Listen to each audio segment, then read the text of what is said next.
Welcome to So You Want to Start a Podcast. That's the name of the seminar today. For those of you who haven't met me before, I'm Linus Kilius. I'm a managing partner here at Century 21 Heritage Group, and I'm based out of our Kingston office.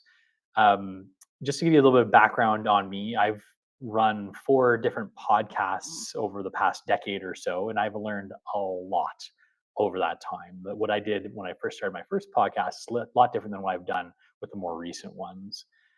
So what I'm going to try and give you today is a bit of an insight into the process, help get you to empower you to be behind the camera or the microphone, depending on or the microphone, so we can get you to create content because it can be pretty daunting to get into this.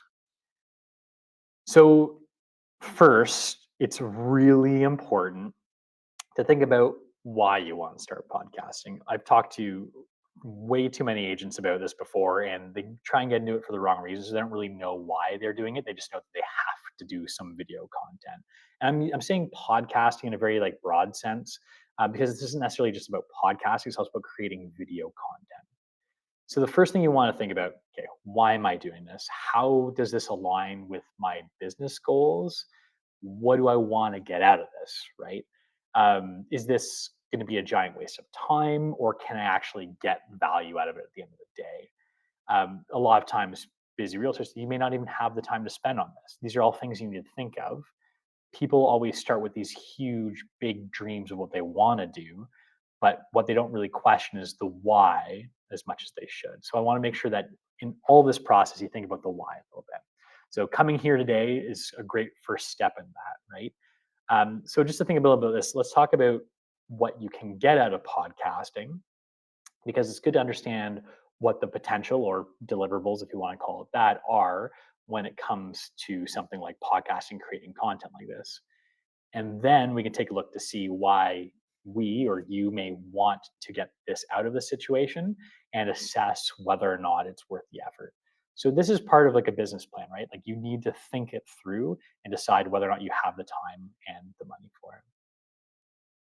So when I started podcasting, I really focused on one metric of success, right? And it's always important to like measure your metrics of success. And the metric that I always started with was just increasing the number of people listening to my podcast. I was really fixated on that. And my goal was really just trying to see how many people downloaded on a given week and listen to my show. And don't get me wrong, it's like a great metric to look at, but that is kind of a misperceived value of the content that in that case I was generating. This to me seemed like the most obvious reason to start a podcast. You want to grow and expand your audience. However, over the years, I've learned a very powerful lesson. This is definitely the wrong way to look at it. Of course, a large viewership is great, but this really shouldn't be your primary goal. And I'm going to go over exactly why that is now. Um, so, podcasting is one of, or just video content, efficiently organized video content is one of the most effective ways of generating content to put out there online. One single hour session of recording time can fill your content calendar for weeks, right? If you record one episode of a show, you make sure you're in front of the camera, right? It gives you an audio version, which honestly I think is the least valuable. You want to make sure you're in front of a camera so you get that video content as well. Um, you can take this video that and the audio that you generate, and you can generate from that dozens of smaller social media clips that you can put in your back catalog and you can drip into your social media feed. So if you're the kind of person, and I get it because like I'm still this kind of person today that's always struggling finding content for social media posts, this is gold when it comes to creating that kind of content. Also, think about it this way too. Like if you want to send newsletters to your sphere, which all of you are probably already doing anyways, like e-newsletters, you can boost that content by having embedded video in your newsletters that you're sending out. People engage a lot more with embedded videos and email content. So if you can provide that content to them coming straight from you, because you're the one in front of the camera, it gives a lot more value to your sphere. And for those of you like, okay, like how do I do that? Remarketer makes it really easy. I'm not going to go into the newsletter generation side of it today. I'm just kind of talking from like a higher level perspective. But Remarketer makes it really easy to take those videos and embed them into your newsletter content. And alternatively, you can even take these videos, you can turn them into blog posts if you're the kind of person who has a blog or wants to generate content for your website. These videos can produce amazing, fresh content for that. So it's a cycle of content, right? The idea is 1 hour a week behind the camera, and you can, and this is a really important word, efficiently, right? Efficiently pipe a ton of content to all of these different channels. You can repurpose your video, you can repackage it into social media, you can really take that content and make it work for you. A lot of people I see who generate video content, they spend a way too much time on this, and it becomes a quick time sink if you're not being efficient with your planning and your use of your time. We're going to be talking about that a lot today. Um, so suddenly, like I talked about, the initial metric I was looking at was the number of people listening to my audio podcast, right? That becomes secondary. The current episode, sorry, the current podcast I'm doing with Aaron these days, like I don't even look at those numbers. This is not even a concern to me. Yeah, it'd be great if that number goes up, but it's all about filling our social media channels and getting the high quality content efficiently out there into all of the places that we advertise. Right? So this brings us back to the why. Why am I doing this? Right? That's the question you have to answer. And if you can't answer that properly, it's probably something you should be getting into. Anything you do in business comes at a cost, right? There's the money cost, which is the obvious one, but there's also the time cost. These are both finite things that you have. Yes, you can make more money. You can't create more time, right? You have to know that if you are putting time into this, you're potentially taking it away from somewhere else. You have to make sure that this is a valuable thing that you're doing. It's a cost-effective use of your time and your money. Okay.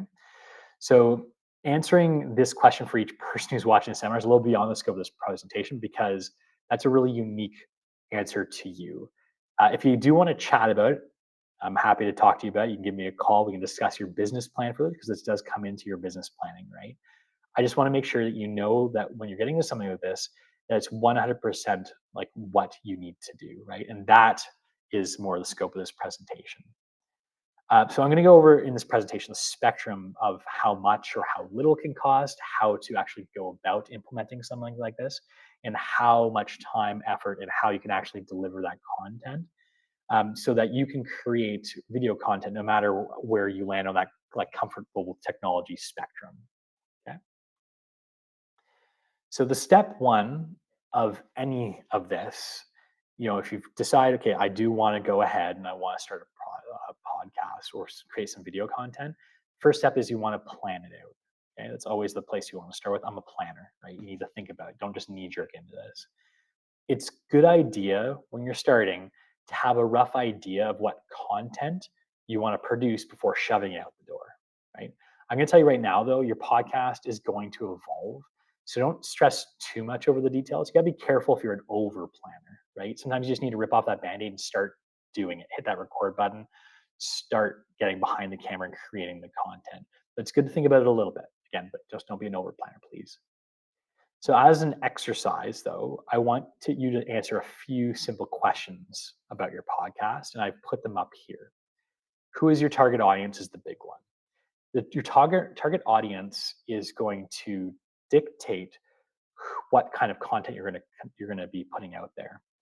Are they like, obviously it's probably real estate oriented, but are they downsizers, families? Are they young? Are they old?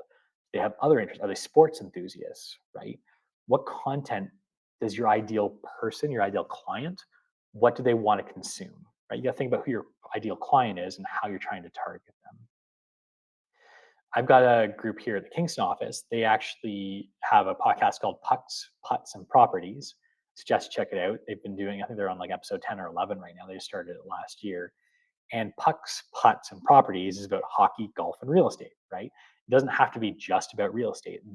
One of them was a former golf pro, one was a former NHL hockey player. So they've got a pretty good niche. They want to target those people that are in the sports, but also have an interest in real estate. That's kind of their niche they're carving out. Got another group here at Kingston. They They call themselves the No Niche Nancy's is the name of their podcast. They just have random banter and it's got some real estate content in there too, but they really riff off their personalities and kind of their life experiences. And that's the angle they take on it. So try to define who your ideal client is and what kind of content that they'd like to enjoy. And hopefully it's something that you'd enjoy creating as well. So it really has to resonate with you. If it's something that you enjoy doing or talking about, it'll come across organically and you'll actually be happy to or want to get in front of the camera to talk about these things. Okay. So the next question I want you to ask yourself is who are you doing this with? A lot of people start with just wanting to do it on their own, right? But are you going to be doing this with a co-host? Are you going to be bringing guests on your show? One thing I do want to say: conversational content is a bajillion times easier to create than solo content. I've got a bit of an anecdote about this. One of our realtors, Danny Taylor, he's actually one of the ones doing the Pucks, Putts, and Properties podcast. He came to the brokerage and he really wanted to make video content. That was like one of the big things. He's like, Linus, like I really want that. I think you could help me. Let's do it. So what I did was when he first joined us, the first week he joined us, I sat him down on a couch. We set up a camera, pressed the record button. He recorded for about an hour, just talking about the market, and it was honestly like the worst content. Sorry, Danny, if you're watching this, some of the worst content I've ever seen, and I know he'd agree with that. It was forced, it was unnatural, and by the end of it, I remember him standing up off the couch, like he soaked through his shirt and sweat. He was just so uncomfortable throughout it all. And it's crazy because he's such a personable, charismatic person. I didn't think he'd have that kind of issue talking in front of the camera. The only like saving grace from that interaction was actually like the Centum mortgage rep from our office, Melissa Foreman, was in the background watching this whole time. She was making fun of him left, right, and center. So she probably was exacerbating the situation a little bit. But the only good content we actually got was their banter together, like just them talking a little bit, almost like an off camera, like off the record type thing. And that's the only thing that kind of saved it all is that we realized, okay, Danny shouldn't be there just talking to one person doing the solo content. Where he really would shine would be having that kind of conversational content with somebody else. So that's an important thing to think about is whether or not you're comfortable in the camera, in front of the camera by yourself, or if you'd be better positioned doing it in a conversational content. Conversational content is so much easier than monologuing. It doesn't have to be a co-host, it can just be guests, someone to talk to. You can bring someone in and just have that kind of conversation. It's a lot more natural than sitting there trying to do scripted content for an hour. Okay. Next thing I want you to think about as well is how often are you going to be producing this content? Consistency is so important. Are you going to be doing this once a week, bi-weekly, monthly? It doesn't really matter what the frequency is. Just try and keep consistent with it. Okay. And then also keeping accountable as well so you don't fall off that. And I've fallen uh, fallen into that kind of trap before too, where you want to do it on a weekly basis and you don't have the time, you don't have, and you don't have that chance to be consistent. So just make sure you plan for that ahead of time. Next final question is what is your budget? How much time, how much money you have for this? We already talked about it over the past couple of slides. You want to make sure that this is part of your business plan and that you're effectively using your time resource and your money resources on this. And we're going to be talking about how much this could potentially cost you in terms of time and money over the next few slides. So please, before you get into this, plan it out, answer these 4 questions. It'll help get you started. So the next step, you've done some planning, is to create the content itself. Now, again, don't spend too much time on the plan. You need to get to the doing. Okay, but here's where it starts. So for the next few slides, what I'm going to do is I'm going to talk about the next few steps have different kind of levels to them. Okay, it's a bit of a choose your own adventure. I'm going to give you a spectrum of choices that range from the easy and cheap to the professional and more costly. And everyone's going to land somewhere on that spectrum. And at the very end of this, I'm going to give you some recommendations on ways you should go about it. Because in general, podcasting and creating video content, it's not an expensive endeavor. It doesn't cost you a lot of money. It can take a bit of time though. So that's definitely something to consider when you're looking at all this. So for creating, again, this is step 2, creation of the content, the bare minimum, super easy. you can take out your phone and create content. You've all got a phone, you do this by yourself, it's pretty easy to do, right? The challenge is though, like I mentioned in the previous slide when I was giving you that example about Danny on talking on the couch, it the challenge is creating that content, especially in that monologuing form. It's not super easy if you want to sit there and just talk for 20 minutes, right? If you can't speak off the cuff like that, you'll have to really plan out the content, or else it's going to be really difficult to come up with a coherent story out of it. The great thing about this, though, is it costs absolutely nothing. But again, it's not necessarily for everybody doing the monologuing style.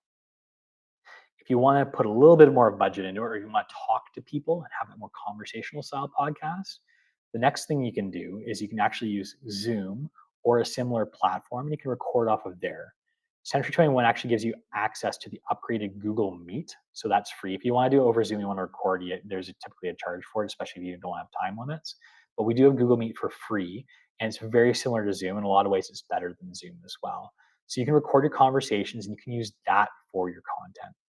There's a couple issues with using Zoom or Google Meet that I'd like to kind of make sure that you're aware of, or any like web app conferencing that you might be meant for this is that you're going to be a slave to your internet connection, right? A lot of the video is compressed, the audio is compressed. You might get like robot-y voices, you might be a little pixelated for parts of it, depending on your internet connection. And the internet connection is what you are recording in all of this. So compressed video, bad audio, skipping audio, video, all that stuff is going to be captured in your recording. So that's typically something that I don't actually recommend, and we'll talk about the next level in a second here. But one thing that I definitely want to say that you want to do, you don't have to invest in camera equipment, but you want to make sure you have a passable podcasting microphone. The camera on your phone, the camera on your webcam, like even on your laptop, are pretty good. Okay, actually, lighting is more important than the actual camera itself. Make sure you're in a well-lit space is really important to make sure you get that good picture, that good video quality. But the microphone is really important. People are going to be turned off right away if you've got really bad audio, you're using your laptop mic. Like, use a proper microphone for podcasting. They're a dime a dozen these days. You can get them on Amazon. You go over to Best Buy, you can get them for under $100. I'd really suggest, if you're going to be doing this seriously, spend a couple $100, get something like pretty decent. It just plugs in your computer. It's easy to go. It's portable, and it's going to make a world of a difference in terms of the audio quality. And nothing sets people off worse than having bad audio quality in a podcast. If you really want to step up your game, and this is kind of a spoiler alert, these are kind of my recommendations, is you're going to want a virtual studio setup. Now, I've got two that I'm recommending here, but there's a billion of them out there. And someone in the room here actually uses a different one than this. Squadcast FM and Riverside FM are the ones that I have experience with. Okay, they're both about $30 a month. So it's not breaking the bank, but it's going to make your life a lot easier at the end of the day. Squadcast 2 actually comes bundled with editing software, which I'm going to touch on in the next slide. So what these virtual studios, they're very similar to Zoom or Google Meet in that they're like web conferencing apps, but they have a real distinct advantage in that when they record everything, they're not recording the web version. Well, they are too, they're doing it as a backup, but they're recording the local version. So the raw recording from the camera here, not compressed over the internet, the raw feed, the high quality feed from the microphone, they're recorded on your computer locally, and then it's uploaded to the cloud, and that's where you can grab your stuff from. So you've got a high quality source recording. It makes the quality and the professionalism of your podcast, your video content, 10 times better. Okay, so this is definitely something I would suggest looking at, is a virtual studio like Squadcast FM or Riverside FM. And like I said, there's a billion of them out there. We also have professional recording equipment in a lot of our offices. So I think all of our offices now, all the major ones, have a media room in them. So just check out the media room. We do have amazing microphones. They're free. The setups are great in all of them. It's a great studio environment, great lighting. So definitely, if you don't need the flexibility of having a podcast like microphone on the go, you can use any of the media rooms for creating this content.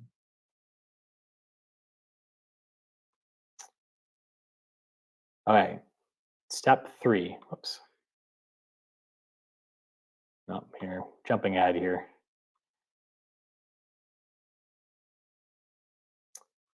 Okay, step 3. Once you've created the content, the next step, and this is actually probably one of the more time consuming ones, is you have to edit it. This can be either a very simple process, right? If you're just making the content raw, unedited content, just making organic, taking out your phone and posting it. It can be raw and unedited if you do it over Zoom too. If you have a conversation with somebody, you can post that conversation.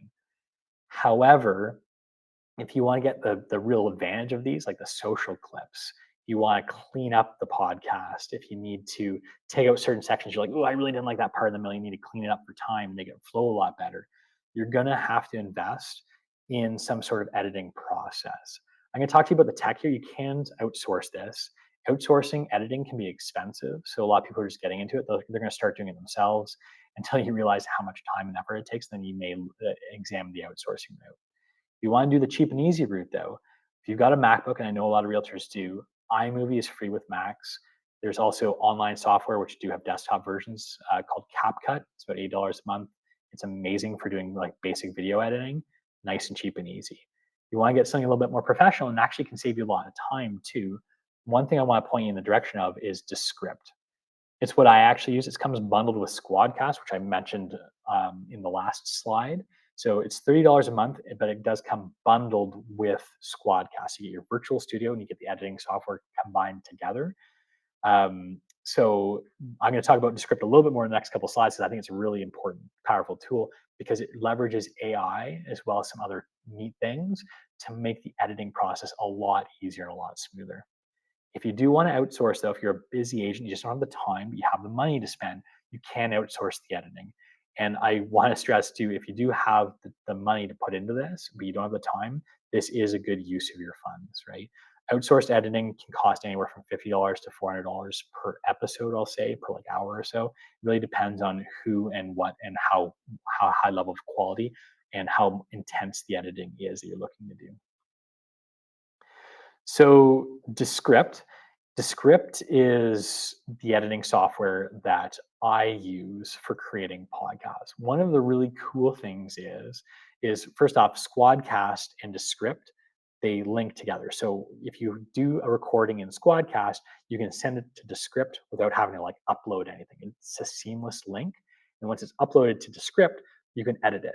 Now, Descript, the first thing it does is as soon as you put the video into Descript, it will transcribe your audio and put it on the left side of your interface. Like this is actually like an example of my Descript interface of a meeting that I did, like a money mini meeting thing that I do every month or every week, and the editing on the left side that I did. So you put it in, it transcribes it, and it puts all the words that you say throughout the whole video sequence, bad, good, the ugly, everything in between, and it puts it in there. One of the brilliant things about Descript is you can now edit your video by removing words from the screen. So as you can see on this example I'm showing you here on the left, I didn't like my first introduction, so I did it again. And in order to edit that out, all I do is highlight that section, click on ignore this, and it seamlessly cut that part of the video out. And AI did it really seamlessly, so it knew exactly how to make that transition look as seamless as possible. Okay. There's also a lot of cool AI tools that are baked into Descript as well. They can automatically translate your audio to make you sound like you're speaking a different language. It can automatically fix your sound for you. So if the sound recording wasn't the greatest, get rid of background noise, make it sound like more studio, like you're talking like a radio personality, right? Like that deep bass voice. I can make automatic social media highlight clips for you. It's pretty powerful, all the things that Descript has. I'm not going to go over them all here, but it's very powerful and easy to use. And I would 100% recommend it for anyone who's generating regular video content. One other cool thing about Descript is you can make templated layouts. So anytime that I do like a podcast session with Aaron, it just takes 2 seconds. I like highlight the section or the paragraph or two that I want to create a social media clip out of, and I send it to one of our templates that we've got. It will automatically put in the captions, the logos. We got a little timer progress bar along the top. It separates out our video feeds into 2 separate split screens. It's amazing at doing that. It makes it really easy to do and saves a ton of time, and it makes things super consistent. You can also have multiple formats. That's for Facebook, but we also have Instagram, which uses a bit of a different aspect ratio. YouTube uses a different aspect ratio. It's more widescreen, right? Not vertical. So you can have multiple templates set up so it will just churn out the content. You just create the content, and it puts it directly into those templates. It makes it really easy for you to come out of the back end.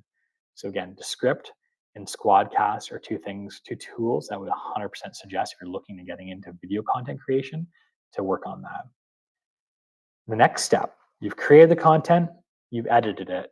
The next thing you need to do is publish it. You need to put it out there. Where's this content going to live online? How am I going to get it out to my audience? At the bare minimum, you take a video of yourself, put it on YouTube. You should start up a YouTube account if you don't have one already, post it there. You don't even have to make it public, but at least you have it living somewhere so you can share it, you can post it wherever you need to. Cheap and easy. The next step is what I always suggest is making sure that you post to social media too. Take out those clips, post them to social. Doesn't matter, social media platforms, Facebook, Instagram, TikTok, whatever you use, you can post out to those as well. There is a little bit more time that would be involved in doing that because you got to take out the clips, but it's well worth the effort. As I mentioned off the top, that's one of the big reasons we're doing this in the first place. Spotify, if you want to have an audio version of your podcast that people can subscribe to on iTunes or Apple Podcasts, whatever they call it these days, or listen to on Spotify, you'll want to post it to Spotify as well. And that's a free service. So you can have your audio version of your podcast posted on Spotify. If you want to up the game a little bit more, though, you can replace uploading to Spotify by paying for a service called Podbean, Buzzsprout. There's hundreds of these ones too. You typically do have to pay a little bit for them, especially if you want something a bit higher quality. This is where your audio podcast can live, and you can actually have like a web page which is dedicated to your podcast, your video podcast as well. So Podbean, Buzzsprout, they come bundled with a website too. That's about $15 a month. It really depends on the service you want. You can get a little bit cheaper. Some of them are actually free too. But so that's something to consider as well to level up your game. It gives you a little bit more control over your content, the audio content you're creating. Okay, so I'm going to look at some scenarios to try and give you kind of like the costing of it all and how much time and effort this is going to take. Gone through the process, but now let's look to see, okay, what's the lowest budget scenario and then what's Linus's recommended scenario. So the low cost, jump in quick and dirty, no time at all, no extra effort to get into it, is this. You record, phone, camera, mic, use Century 21 Heritage Group Media Room, costs you nothing, maybe takes an hour to create about 20 minutes of content. Raw, unedited, if you're just really off the cuff, you just want to post out there whatever you got, bad takes and all, it doesn't take you any time or money to create that content because you don't spend any time in the editing room. The deliverable from this situation is about a 20-minute video, about an hour of time, assuming you're going to take a few takes. This hour for the recording too, I've also baked into that prep work and just trying to come up with an outline of what you're going to be talking about. Post to YouTube and social takes about 15 minutes to upload something to YouTube, put in the proper titles, maybe change the thumbnail, whatever you need to do. Total commitment though, $0, right? Just takes your time, 75 minutes, you're off to the races. It's nice and easy, but again, not what I'd recommend unless you're just trying to test the waters out. You really want to get into Linus's recommended setup. This is what I'd suggest doing. You want to get that laptop camera is fine. Get a podcasting mic, or you can use a Century 21 Media Room as well. For the recording, I'd use Squadcast FM again as your virtual studio, mostly because it comes bundled with Descript. So the cost for that is say $150 for the mic, and you can go crazy on the mic if you really want to get something really nice. $30 a month for Squadcast and Descript bundled together. Recording time, exact same as the easy side. So give you about an hour for about 20 minutes of content. Difference is here, you're going to send stuff into Descript because you want to make better edited content. You want to create those social media posts a little bit more fluidly, organically, and professional quality. So the money for the editing costs $0 because it's already bundled with the Squadcast subscription from the previous point. The time to do the editing for about 20 minutes, you probably expect about 2 hours of editing, right? If you want to have 20 minutes of video plus a bunch of social media clips and get everything formatted and done the way you want it. But again, don't forget, this can be outsourced. 2 hours, unless you've got a really rough video that needs to be edited, is probably an overestimation of how much time you're going to want to spend. Usually it's about twice as much time as the content you're creating itself. So I say, maybe an hour of editing would be reasonable in this case. Posting, pop it on YouTube, social media, get a Podbean account too, post your audio podcast to Podbean. It takes about 30 minutes to upload all of these sources because you got Podbean, social media, YouTube. There's a lot of places you got to put it. It only costs about $15 a month. That's for Podbean, social media, and YouTube are free. So total commitment in this case, about $150 up front, It's really just for the microphone. If you need a microphone, you can also use the Centurion Heritage Group Media Room. And then about $45 a month. So the money wise, like I said, if you're gonna be creating content, $45 a month, that's not a really big expense. It's still an expense, but it's not a huge one. The more important thing to think about is the time commitment. Doing this kind of content creation though is an efficient use of your time, right? 2.5 hours, let's say you're doing this once a month, you can use this to fill your social calendar, right? You can do it once a month. You maybe have 5, 6, 7 social media clips, a couple social media clips a week. That's a great filled content calendar for a 2.5 hour time spend, right? This is much more time efficient than just trying to be like, hey, I need to make a social media post. So what am I gonna do? I'm gonna open the camera, do something today. It's gonna take you time and a lot more time cumulatively if you stop and do that as opposed to doing it all within one chunk like this. So there you have it. Just as a summary, for pretty low cost and not a lot of legwork, you can start up a podcast, produce video content like pretty easily, right? I think the biggest takeaway here is that you should really focus on the content creation as a way to improve your social media and online outreach through things like newsletters, video content, blog posts, social media posts. It's not just about the podcast and the people are reviewing the podcast, right?